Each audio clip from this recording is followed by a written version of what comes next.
ба ҳамун авиакасаи хитон занг бизанен, баъдан аз аэропорти Домодедово ва яку як бора ҳамаро қабул карда наметавонанд. доруҳои табиӣ аз ширкати шифофармо барои шумо. Инчунин доруҳо барои зиёд кардани риш ва мӯйсар. Инчунин доруҳо барои нест кардани простатит ва зиёд кардани қувваи мард. доруҳо барои нест кардани сангу намаки гурда.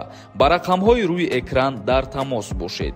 Инчунин нафарҳое ки мехоҳанд ҳиҷомаи бепул кунанд, шумо ҳам муроҷиат кунед. ассалому алайкум ба ҳама тамошобинони барномаҳои Сорубон Сафаров. тамошобинони азиз, чихеле ки аз номи видео диден, аллакай медонен ки мо дар чӣ мавзӯъ суҳбат мекунем. ҳатман лайк монен то охирша тамошо кунен. мутобиқи қарори Росавиатсияи Федератсияи Русия, рейсҳо аз Москва аэропорти Жуковский ба Кулоб баста шуданд. шурӯъ карда аз 8 апрел то рӯзи 20 апрела ҳамаи рейсҳоро атминид карданд.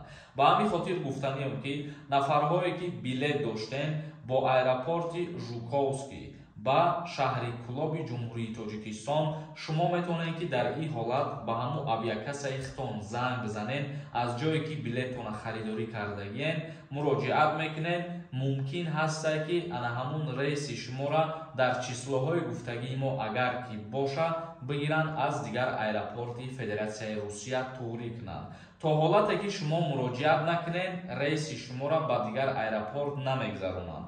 ба ҳамин хотир ин видео махсус барои нафарҳое мебошад ки дар числоҳои 8 то 20 апрела ба ҷумҳурии Тоҷикистон через аэропорти Кулоб ва Жуковский омаданиянд, метавонед ба авиакасатон ҳатман муроҷиат кунед ва аз аэропорти Жуковский метавонед ки ба Домодедово ҳамура переоформилят кунед. ва оиди атминид кардани рейсҳоро шумо метавонед ки дар ҳамун авиакасаҳое ки билет мефурӯшанд ҳамунҷа да саволотона пешниҳод кунед ва мегӯянд ки барои чӣ рейсҳоро атминид кардагиянд. мо ҳамин қадар ба маълумоти шумо расонидем ки дар числоҳои гуфтагии мо аз Жуковский ба Кулоб рейсҳоро атминид карданд ва ба шаҳри Душанбе ва шаҳри Хуҷанд боша айни ҳол рейсҳо идома додестиянд. бе ягон мушкилӣ метавонед ки парвозҳотона ба анҷом расонед. тамошобинони азиз, акнун мегзарем ба қисми хондани комментарияҳо. дар ҳаминҷа оиди финали конкурс камтар суҳбат мекунем, видеоро нагзаронем. хушбахтона рӯзи финала аниқ кардем. мо рӯзи 18 апрел ба вақти соати ҷумҳурии Тоҷикистон соати 22:00 дар ҳамин канал прямои эфир мешавад ва мо финала мегзаронем. аллакай 3 рӯз мешавад ки мо оиди финал ба шумо хотиррасон карда гуфтестем. баъд нагӯем ки видео накардӣ, огоҳ мо накардӣ. касое ки мехоҳанд ҳозир билет харидорӣ кунанд, то рӯзи финала аксияи мо давом дорад. ба 1500 рубл 25 дона билет, ба 500 рубл 5 дона билет. номерои ватсапе ки дар рӯи экран дидестен, дар ҳамин номерои ватсап картаи Сбербанк ҳам ҳастад. карта ба номи Мунис мебирояд. сумтона партофта чектона дар ҳамин ватсап равон мекунед. мумкин пага ё рӯзи дигар мо видеои сток билет бубурорем. ба ҳамин хотир фурсата айдаст натиҳем билетҳои худтона харидорӣ кунед.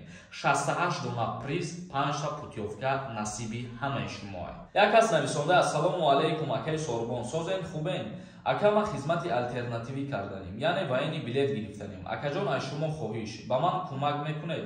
ман дар ноҳияи Восе гирифтанӣ будам. ба падарам гуфтанд ки наметиҳем ваини билет, яъне дид камтар наметиҳанам. барои ҳаваи шумо кӯмак мекардем. илтимос акаҷон. ин ягон ҷои кӯмаккунӣ надорад бародари азиз.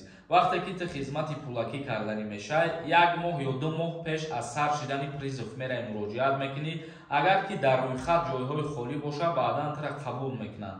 аз сабаби зиёд муроҷиат кардани шаҳрвандо яку якбора ҳамаро қабул карда наметавонанд. Шарипов Тимур нависонда: салом акаи Сорубон, ман паспорти РФ дорам, ман қарздорам, мошин зад ака ва почам маиб шид. ба ман страхован як компания доштам. аз куҷои кредит гирифтам? ҳамон ҷо рафта нишон диҳам коғази духтурро. дар чӣ масъала гуфтанӣ бародари азиз? нафаҳмидам гапта. мақсади саволта нафаҳмидам бародарҷон, узри зиёд. Ҳоҷибиев нависонда: салом алайкум акаи Сорубон, ҳамсари ман ҳомиладор аст, баъди 6 моҳ таваллуд мекунад. ман мехоҳам Россия файрод кунам. барои ӯ патент кардан дар кор ё ки дигар хел роҳаш ҳастад? агар ки кору фаъолият накунад ҳамсари шумо патент намегиред. мақсад мигратсиони картаи частни ё ки гости мегиред вориди Россия мешавад. қосимҷон нависонда: ассалому алайкум, акаҷон фарзанди як падару модар ҳаст. фамилияи фарзандош ду хел аст. онҳоро ба хизмати ҳарбӣ мебаранд? бале, мебаранд, ба хотире ки отчествоҳошон як мебошад. Сафархуҷа нависонда: ассалому алайкум, ака регистратсия агар фалшивӣ бошад, патент месӯзад. вақте ки регистратсияи шумо фалшивӣ бошад, ба шумо патент дода намешавад, бародарҷон. Қодиров нависонда: акаи Сорбон, ассалому алайкум, ман дар Россия коллеҷ мехонам. Тоҷикистон бурам аввала мехапида бошад ё не? илтимос ҷавоб тиҳед, жда дорам. дар вақти таҳсил ба хизмат даъват намешавед. агар баъди таҳсил бошад, бале, даъватон мекунам. Сафар нависонда: акаи илтимос ҳамин саволат ҷавоб тиҳед. агар 8 моҳ срок монда бошад загранпаспорт, Россия бурем документ карда мешавад ё ки не? пешаи рафтанат метавонӣ ки загранпаспорти нав бигирӣ, бо 10 соли дигар муҳлат дорад загранат. Фарҳод нависонда: салом акая, чирам мегуфтед? ман патенти Питер дорам то сентябр. метавонам Москва бурам патенти нав кунам уҷа. дар мигратсионкам дар декабр буд шид.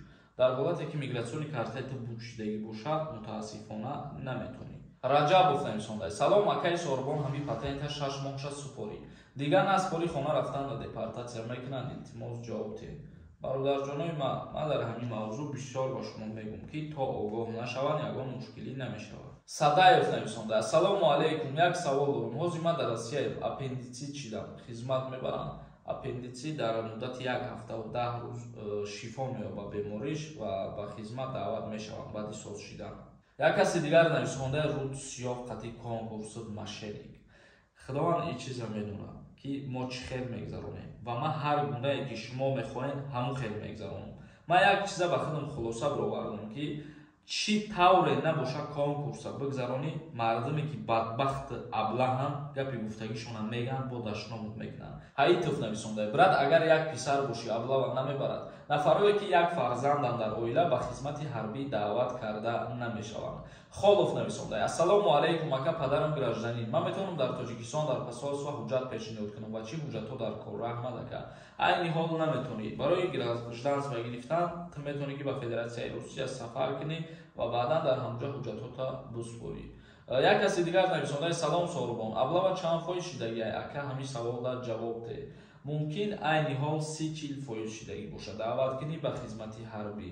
розиқов оиди хизмати алтернативӣ нависонда ки мешавад ба пул ваини билет бигириву хизмат накунӣ. бале, айни ҳол хизмати пулакӣ дар Тоҷикистон вуҷуд дорад. касое ки хоҳишманден мерен дар банк пул меспорен, бо тариқи пардохт кардани пул шумо дар муддати 1 моҳ ваини билет мегиред, агар ки шуморо қабул кунанд. тамошобинони азиз, ба ҳамин видеоро ҷамъбаст мекунем. то наворҳои дигар, худованд ҳамаи мо шуморо нигаҳбон бошад.